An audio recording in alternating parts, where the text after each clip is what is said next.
नमस्कार। आज हम एक बहुत ही दिलचस्प सफर पर निकलने वाले हैं। भारतीय संविधान के बिल्कुल शुरुआती पहले 51 आर्टिकल्स का सफर। इसे सिर्फ कानून की बातें मत समझिए, ये असल में एक देश को बनाने की कहानी है, वो ब्लूप्रिंट जिसने भारत की नींव रखी। तो सवाल यही उठता है कि आखिर ये नींव रखी कैसे गई।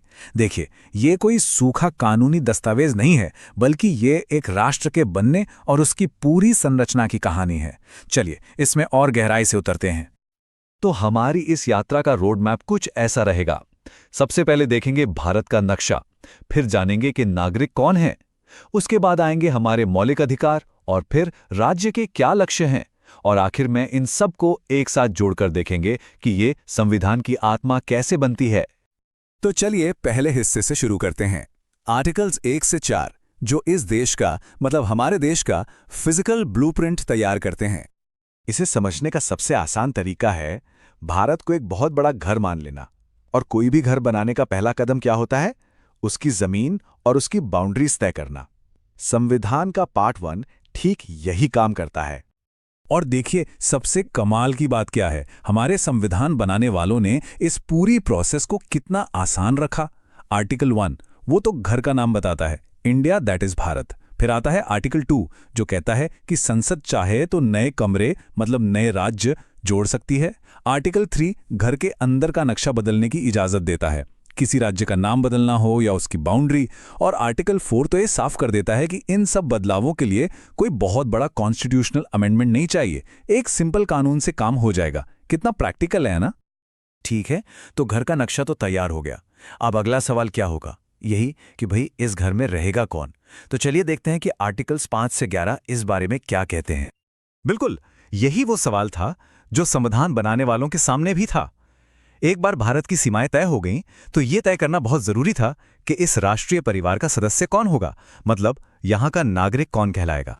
संविधान बनते समय उस वक्त के हालात को देखते हुए नागरिकता के नियम बहुत साफ रखे गए थे। जो लोग भारत में रह रहे थे उन्हें नागरिक माना गया। जो बंटवारे के बाद पाकिस्तान से आए या जो पाकिस्तान जाकर वापस आ गए उनके लिए भी नियम थे। यहां तक कि विदेश में रह रहे भारतीय मूल के लोगों का भी ध्यान रखा गया। लेकिन एक बात बिल्कुल पक्की थी, कोई दोहरी नागरिकता नहीं। और सबसे बड़ी बात, भविष्य में नागरिकता पर कोई भी कानून बनाने का आखिरी अधिकार सिर्फ और सिर्फ संसद के पास होगा। चलिए अब आते हैं संविधान के उस हिस्से पर जिसे सच में इसका दिल कहा जाता है, हमारे मौलिक अधिकार। ये वो नियम हैं जिनके साथ कोई समझौता नहीं हो सकता। ये हर नागरिक का सुरक्षा कवच है।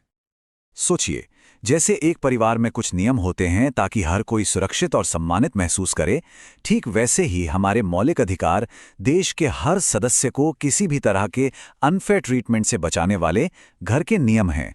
ये असल में स्टेट की पावर पर एक लिमिट लगाते हैं। हमारा संविधान हमें मोटे तौर पर 6 तरह के मौलिक अधिकार देता है। और ये सिर्फ नियम नहीं है, ये वो 6 गारंटियां हैं जो हर नागरिक के सम्मान और विकास की नींव हैं। आइए एक एक कर इन्हें देखते हैं। तो ये हैं वो 6 अधिकार।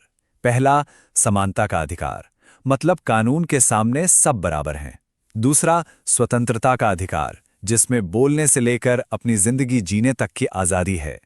फिर शोषण के विरुद्ध अधिकार, धर्म की स्वतंत्रता का अधिकार, अपनी भाषा संस्कृति को बचाने का अधिकार, और आखिर में जो शायद सबसे जरूरी है, संवैधानिक उपचार का अधिकार। ये हमें पावर देता है कि अगर हमारे बाकी अधिकार छीने जाएं तो हम सीधे कोर्ट जा सकते हैं। और इसी की अहमियत को समझते हुए डॉक्टर B.R. अम्बेडकर ने आर्टिकल 32 को कुछ ऐसे ही नहीं, संविधान की आत्मा और उसका दिल कहा था। सोचिए जरा, क्यों? क्योंकि यही वो मास्टर चाबी है जो बाकी सारे अधिकारों के ताले खोलती है। अगर ये चाबी ना हो तो बाकी सारे अधिकार बस कागज पर लिखे अच्छे अच्छे शब्द बनकर रह जाएंगे। अच्छा, तो अब हमारे पास घर का नक्शा है, परिवार के सदस्य भी तय हो गए और घर के पक्के नियम भी बन गए। लेकिन कोई भी अच्छा परिवार सिर्फ नियमों से नहीं चलता, है ना? उसके कुछ सपने होते हैं, कुछ महत्वाकांक्षाएं होती हैं। तो चलिए संविधान के पार्ट 4 में जो हमें इन्हीं महत्वाकांक्षाओं का रास्ता दिखाता है। और ये महत्वाकांक्षाएं हैं राज्य के नीति निर्देशक तत्व या डायरेक्टिव प्रिंसिपल्स। ये वो साझा मूल्य हैं, वो लक्ष्य हैं जिन्हें देश को पाने की कोशिश करनी चाहिए। ये एक बेहतर भविष्य का गाइडेंस है। यहाँ पर मौलिक अधिकारों और निर्देशक तत्वों का फर्क समझना बहुत जरूरी है, ये हमारे संविधान के डिजाइन की खूबसूरती है। देखिए, मौलिक अधिकार तो कोर्ट में लागू कराए जा सकते हैं। ये बताते हैं कि सरकार क्या नहीं कर सकती। दूसरी तरफ निर्देशक तत्व कोर्ट में लागू नहीं होते, लेकिन वो सरकार को एक रास्ता दिखाते हैं कि उसे क्या करना चाहिए। ये सरकार के लिए एक नैतिक कंपस की तरह काम करते हैं। और ये लक्ष्य क्या हैं? ये एक प्रगतिशील देश का सपना दिखाते हैं, जहां सामाजिक आर्थिक न्याय हो, जहां समान काम के लिए समान वेतन मिले, जहां पर्यावरण की रक्षा हो और भारत दुनिया में शांति को बढ़ावा दे। ये वो आदर्श हैं जिनकी तरफ देश को हमेशा बढ़ते रहना है। तो इस तरह हमने अपने राष्ट्र के ब्लूप्रिंट के सारे जरूरी टुकड़ों को एक एक करके देख लिया है और अब हमारे सामने एक पूरी तस्वीर साफ हो रही है। अगर संक्षेप में कहें तो इन्हीं पहले 51 आर्टिकल्स में हमारे संविधान की असली आत्मा बसती है।